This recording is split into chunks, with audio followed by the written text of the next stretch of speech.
The OSI security architecture has three key components. Number 1, the security attack. Number 2, the security mechanism. And number 3, security service. In today's lecture, we are going to focus on security attack. Let's dive into what is security attack.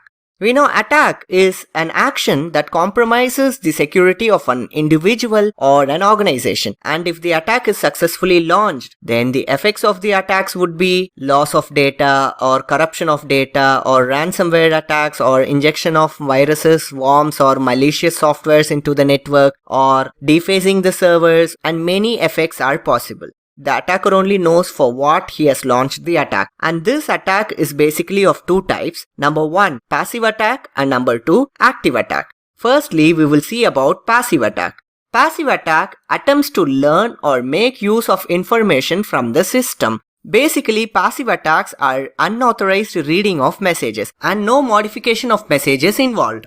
Suppose if there is a sender and a receiver. If sender is sending some data to the receiver and the attacker's intention will be just observing or reading what message the sender is sending to the receiver. And that's why I quoted passive attacks are unauthorized reading of messages, and this attack is mainly to learn or make use of the information from the system. And basically these passive attacks does not affect system resources because the intention of this attack is just seeing the message content. Obviously, this attack will not affect system resources. As mentioned, the main motive of the attacker is just to observe or eavesdrop the conversation. And this point says that this attack is mainly eavesdropping or monitoring of transmissions. Whatever the sender and the receiver are transmitting, the attacker's intention will be either eavesdropping the messages or monitoring what kind of transmission is taking place. So the goal of the passive attacker is to obtain information that is being transmitted. Let's see the two types of passive attack. Number 1 is release of message content and number 2, traffic analysis. So before seeing the examples, we must understand one thing, that in passive attack, it's just unauthorized reading or monitoring the messages. Let's assume there is a confidential telephonic conversation or a confidential email is being transmitted. This attacker's intention is just to know what is being transmitted. We will see the first example, the release of message content. In cryptography, we have two important characters that I would like to introduce. One is Alice and the other one is Bob. We consider Alice and Bob are the legitimate guys. In this example, we consider this Darth to be an attacker. Now, what is this release of message content?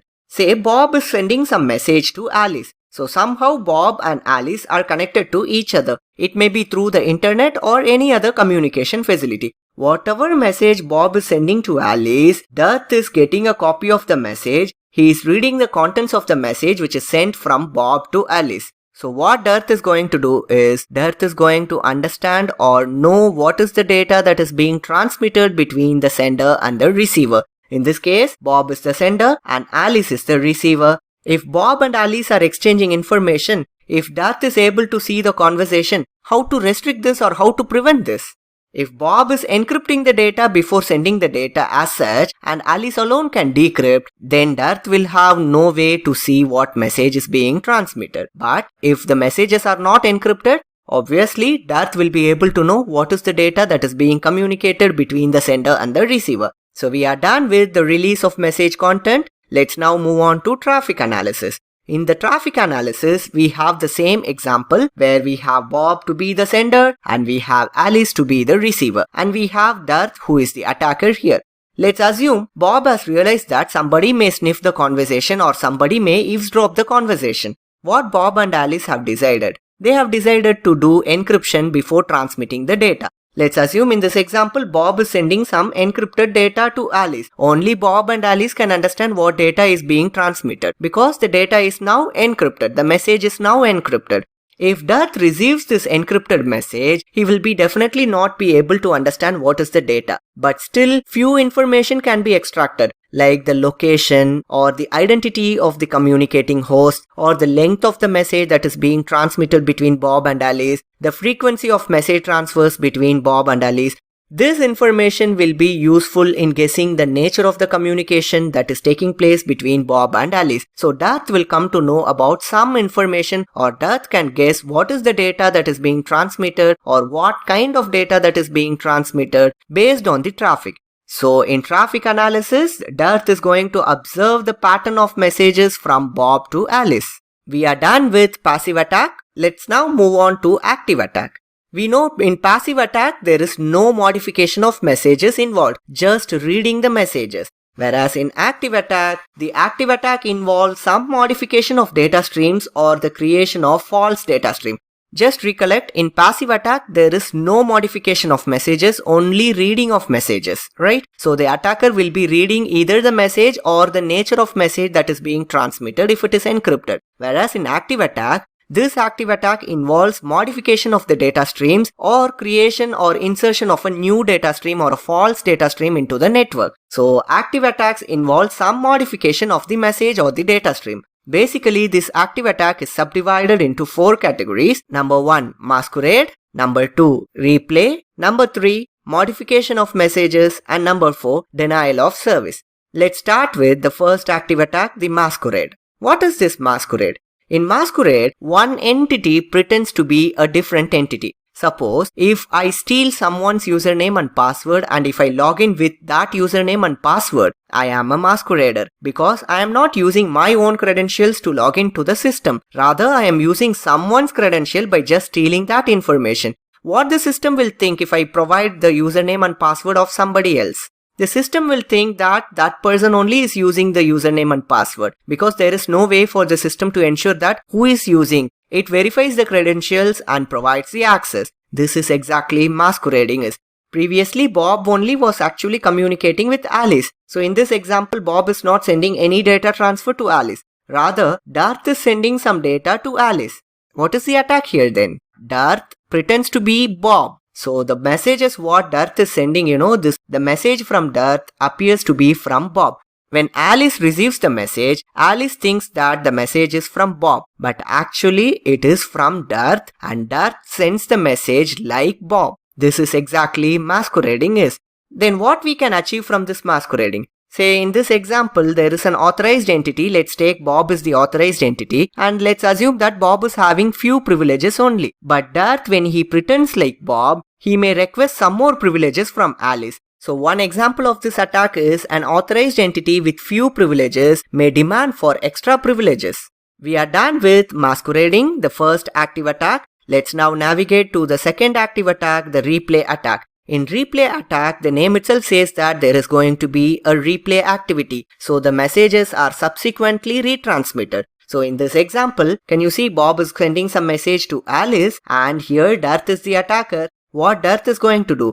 Darth is going to capture message from Bob to Alice and later replay the message to Alice. Say for example, Bob is sending some data items to Alice and Darth is going to collect all the messages which is sent by Bob to Alice and later Darth is going to replay or send the same messages subsequently again and again in order to provide an unauthorized effect so that Alice will be confused and provoked. This is replay attack. We are done with the second type of active attack, the replay attack. Let's now move on to the third type, which is the modification of messages. So the name itself says that the messages are going to be modified. Let's see an example. In this example, Bob is going to send some data to Alice. So Bob is going to send some data, but Darth captures the message. Later, Darth, after capturing the message, he is going to modify the message and send that message to Alice.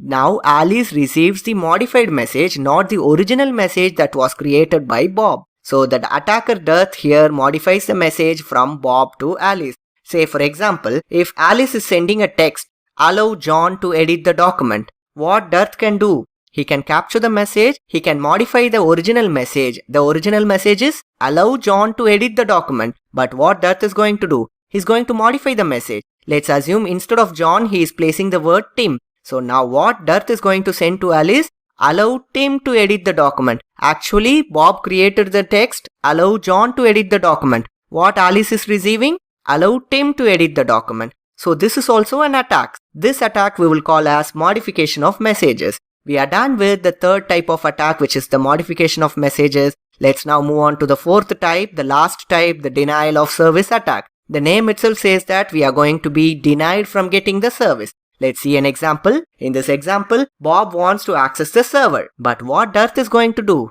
Darth is going to do some activity or action on the server such that Bob is getting denied from accessing or getting the service. Bob actually in a need of getting service from the server. But what Darth is doing? Darth is overloading the server, or Darth is putting a lot of stress on the server in such a way that the performance of the server is degraded and the server is no more able to service new clients. So when Darth wants to access the server is already overloaded and the server cannot consider the request of Bob. So Bob will not be getting service from the server. Now Bob is getting denied from getting the service. This is denial of service attack. See, basically there are multiple denial of service attacks. In computer network lecture series, I told you before any communication takes place in TCP, the connection establishment phase will be the first phase, right? So before data transfer that can take place, connection establishment, the three-way handshaking will be performed.